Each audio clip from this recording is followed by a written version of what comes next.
Most laptops I reviewed on this channel either had no dedicated GPU or one from Nvidia. And we all know that Nvidia can sometimes be problematic on Linux. So today is an exciting day because I will be looking at a full AMD laptop that runs Linux out of the box. It's the Tuxedo Series 16 and it comes with a dedicated AMD GPU and a Ryzen CPU with some pretty impressive specs. But before we begin, here's the usual disclaimer. Yes, Tuxedo is a regular sponsor of the channel, but they did not sponsor this video, they didn't get to see it beforehand, and they didn't get to see the script either, so all opinions here are my own, and if Tuxedo doesn't like anything I have to say and they decide to stop sponsoring me, the channel will still be perfectly fine. So, now let's get started. So the Series 16 is decidedly aimed at Linux gaming or workstation use cases. It is not an ultrabook, it is sort of a powerhouse. It's 16.1 inches with a 2K resolution of 2560 by 1440, so it's 16 by 9. Better for gaming, in my opinion, than 16 by 10, but less good for other tasks. That display supports up to 165 Hz. It has a full aluminum chassis, an 80 watt-hour battery, it can accommodate up to 96 gigs of RAM, 8 terabytes of PCIe 4 SSD, and it comes with USB 4, the latest HDMI 2.1, and Wi-Fi 6E. But what matters more is what is inside this laptop, which is a Ryzen 7 7840HS and a Radeon 7600M XT GPU. This means that this thing with its 8 gigs of DDR6 VRAM is ready to play about anything you'd want to play on a laptop or plugged into an external monitor. So let's start with the design and the build quality. And while I am not usually a fan of the gamer aesthetic, this thing is understated enough that I find it looks really good. It's still relatively thin at 2.2 centimeters, so a bit less than an inch thick, and it just oozes quality. The aluminium chassis really feels solid, and the whole laptop is pretty hefty at 2.2 kilos or 4.8 pounds. The only thing that is not aluminium is the bezel around the screen, which is very chunky. This could have easily accommodated a 16 by 10 screen instead, because this is a big chin under the display. That's the only element I'm not a fan of. The rest just looks great. You get an understated Tuxedo logo on the lid, and you can ask them to engrave anything else, and that's it. The rest is matte black or gunmetal gray, depending on how the lights hits it. It has very smooth lines and nothing too gamery, apart maybe from the shape of the power button and the little inserts next to it. The hinges are wonderful. They sort of slide out of the chassis as two small arcs, and I honestly wonder how they fit when you close the display because it feels like they shouldn't. But it is very sturdy, it doesn't wobble, it opens super smoothly and with just one finger. The chassis is also very resistant to fingerprints, which is nice, and there is very little flex anywhere on the laptop. It feels solid and well built, it's a quality device. Honestly, with that design, this laptop would absolutely fit in any form of corporate environment. It is not like Alienware levels of gamer design. Apparently, Tuxedo started working with a new original design manufacturer, or ODM, to build this one, so it comes out from a new factory that Tuxedo never worked with before this laptop, and honestly, I think they should keep working with them. The design and the build quality is just one notch above everything else that Tuxedo has produced until now. And what they did before was not too shabby, because I use a Tuxedo laptop and I've been using that as my daily driver for a while, and it is one of the nicest, most well-built laptops I've ever had, including recent MacBooks. Next, let's take a look at the performance, because that's the main reason to get this thing.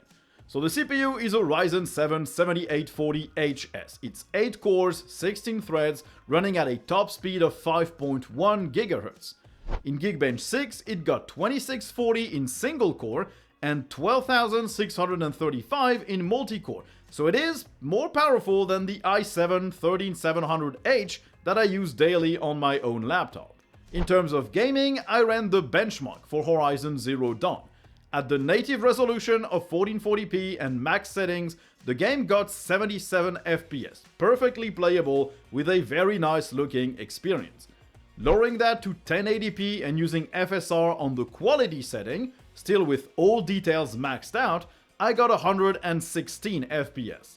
And at high details, at 1080p with FSR on quality, you reach 118 to 120, so you will be able to make use of that display's high refresh rate. So yeah, the 7600M XT is not the most powerful graphics card on the planet for laptops, but it is very, very capable, and you will be able to play about anything on that with reasonably good graphics. And all of that runs in hybrid graphics mode by default, at least on the pre-installed Tuxedo OS that my review unit came with. I didn't experience any issues here. Multi-monitor worked great using the HDMI port that plugs into the dedicated GPU. All apps that needed to use the dedicated GPU opened using it and benefiting from the best performance. It was all smooth sailing, nothing to report here. To be noted though, since this is the first computer Tuxedo has that uses a hybrid configuration with an AMD GPU, their control center doesn't yet support switching from hybrid graphics to integrated graphics only or dedicated only. You can do that in the UEFI interface if you want. But in my tests, the performance of using the dedicated GPU only was the exact same as with hybrid mode, and Tuxedo confirmed this to me as well. Now in terms of battery life, running at half brightness with Wi-Fi on, playing videos in a loop in Firefox, the laptop lasted for 6 hours, which isn't bad, but also isn't completely full day battery life. You can also expect less battery life when gaming or doing some graphics intensive tasks while unplugged. Fan control isn't implemented yet in the control center either, but it is coming. You can still create power profiles, but you don't have as granular a control over the fan speeds as with other Tuxedo devices that you can buy right now. Now in terms of ports, you do get a solid selection here. On the left side you have a USB-A 3.2 Gen 2 port, a headphone jack, and a separate mic jack. On the right you have a fingerprint reader, which unfortunately doesn't support Linux. At least I could not find any option to enable or use it using Tuxedo OS and KDE Plasma, and yeah, it feels like this thing just doesn't have Linux drivers, which sucks for a Linux laptop. You also get a USB-C port, 4.0 Gen 3x2, it supports power delivery and DisplayPort 1.4, and it is hardwired to the integrated GPU. And on the right you also have another USB-A 3.2 Gen 2.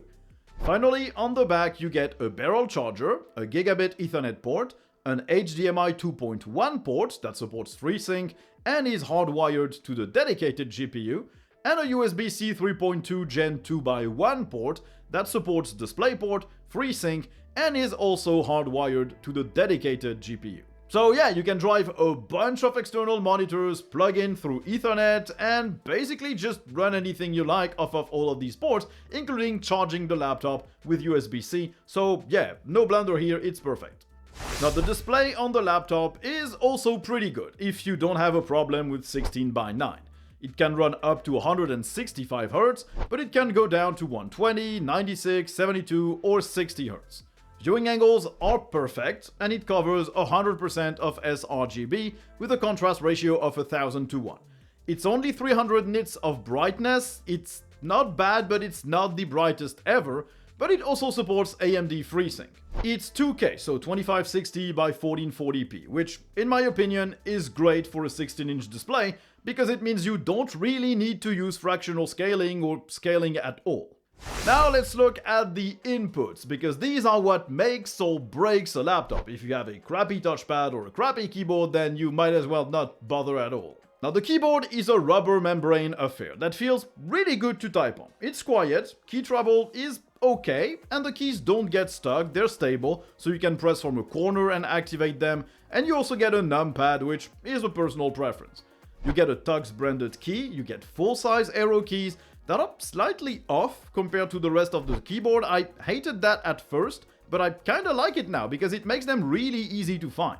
The keyboard is RGB backlit, you can control that in the Tuxedo Control Center to change the color and the brightness to anything you like, or you can press Function plus spacebar to turn it on or off. The The touchpad is really smooth and sturdy. It's big enough. It's really off-center though, which some people like, but I absolutely don't. I like things centered. It produces a very reassuring solid click. It doesn't rattle at all, and it's really nice. It works with gestures as well. It's a good touchpad. It is a good keyboard and touchpad combo. It's not the best I've ever used. That award goes to my current daily driver, the Infinity Book Pro 16, which has the best touchpad I've ever used and the nicest keyboard to type on. But this thing on the Sirius 16 is really solid. Now the Sirius 16 comes with 4 speakers, which sound pretty nice. They don't rattle the chassis, they have decent bass, and while they're bottom firing, they don't get muffled too much when you rest the laptop on a soft surface. They're good, although I would have liked if they went a little bit louder.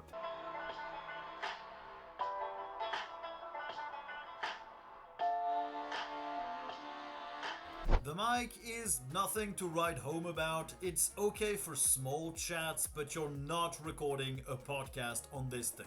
It sounds tinny and distant, but it is far from the worst I've ever seen in a laptop. As per the webcam, it goes up to 1080p 30, which isn't bad, and it doesn't yield horrible results at all. It's still a webcam, but it's decent compared to most. It also has a built-in privacy shutter that you can slide over it to block the image if you're worried about that. So yeah, the speakers are nice, and the mic and webcam are serviceable. They're not the worst I've ever used, but they're definitely not MacBook Pro quality either. So this thing is a very nice laptop. It's also expensive. It starts at 1,740 euros, including VAT if you have to pay that. And that's for 16 gigs of RAM and 500 gigs of SSD. You can spec it up to 96 gigs of RAM, which Tuxedo tells me was only possible thanks to the AMD CPU, which generates less heat than an Intel CPU and so can accommodate more RAM. The storage can go up to 8 TB of PCIe 4 SSD with 2 M.2 slots, and you can pick from a variety of keyboard layouts and distros. And since full AMD laptops are pretty rare these days, even outside of the Linux devices world, I think it's a solid proposition. It is an expensive device for sure, but the build quality and performance are pretty good here. There are only 3 things I'm not a fan of on this laptop. It's first the really off-center touchpad, but that's a personal preference. Second is the big chin under the display. I would have preferred a 16:10 display that really occupies the whole height of the laptop. And I'm also not a huge fan of the fact that it only has 6 hours of battery life, even at mid-brightness doing office work. It's not full day. It is a portable workstation, so I can understand it, but I really wish it could have reached something like 7 or 7.5 hours. So all in all, it's a really enjoyable laptop to use. It's well designed, it's very powerful, and it's extremely rare to get full AMD laptops that run Linux out of the box. The fingerprint reader unfortunately doesn't support Linux, which is, I guess, another negative, but apart from that, I can really recommend this thing. I looked online a little bit and I could not find, at least on Amazon France, a single device that comes with a dedicated AMD GPU, even running Windows. So if it's something that you're looking for, this might be a solid option. So thanks everyone for watching the video. I hope you enjoyed it. If you did, you can always like, subscribe, turn on notifications, write a comment, or everything along those lines. And if you want to support what I do, there are plenty of links in the description of the video as well. And if you become a Patreon member or a YouTube member, you'll get access to a daily Linux and open source news show. You'll receive it on YouTube or on Patreon, depending on where you subscribe. So thanks for watching, and I guess you'll see me in the next one. Bye!